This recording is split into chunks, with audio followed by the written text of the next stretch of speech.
ముదిరాజులను BCD నుంచి BCA గ్రూప్లోకి మార్చేందుకు పోరాడతామని ముఖ్యమంత్రి రేవంత్ రెడ్డి చెప్పారు.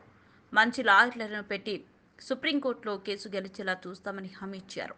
నారాయణపేటలో నిర్వహించిన కాంగ్రెస్ జనజాతర సభలో పాల్గొని ప్రసంగించారు. రాష్ట్రంలో 10% జనాభా ఉన్న ముదిరాజులకు కేసీఆర్ ఒక్క టికెట్ కూడా ఇవ్వలేదన్నారు. రాష్ట్రంలో 15 ఎంపీ సీట్లు గెలిపిస్తే ముదిరాజ్ బిడ్డను మంత్రిని చేస్తామని రేవంత్ రెడ్డి హామీ ఇచ్చారు. కాయలు కాసే విధంగా కాంగ్రెస్ పార్టీ జెండాను మోసి 10 సంవత్సరాలు కేసీఆర్ ఎన్ని కేసులు పెట్టినా ఎంత మందిని జైలుకు పంపించినా అవసరమైతే మీ ఊపిరొదిలిండు గాని కాంగ్రెస్ పార్టీ జెండాను వదలలేదు.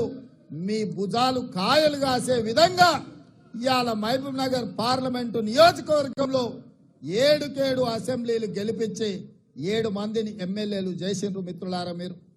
మిత్రులారా ఈ వేదిక మీద నుంచి తెలంగాణ రాష్ట్రానికి నేను చెప్పదలుచుకున్నా. అయ్యా ఇవాళ మీరు ఆలోచన చేయండి. మేము కాంట్రాక్టర్లకో శ్రీమంతులకో లేకపోతే జాగీర్దారులకో జమీందారులకో టికెట్లు ఇయ్యలే. షాద్నగర్ లో నేను టికెట్ ఇచ్చిన ఈర్లపల్లి శంకర్ ఒక రజక కుటుంబం నుంచి సామాన్య కుటుంబం నుంచి మాట ఇచ్చినట్టుగానే ఈ రాష్ట్రంలో ముదిరాజులకు టికెట్ ఇవ్వని కేసీఆర్ అధికారంలో ఉండడానికి లేదని ముదిరాజు సోదరులందరూ కేసీఆర్ ని గోతి తీసి పాతి పెట్టి బంధులో పెట్టిండ్రు. మీకు శక్తి ఉంది, మీకు యుక్తి ఉంది, మీకు పట్టుదల ఉంది, మీకు పౌరుషం ఉంది, పోరాడే శక్తి మీకుంది.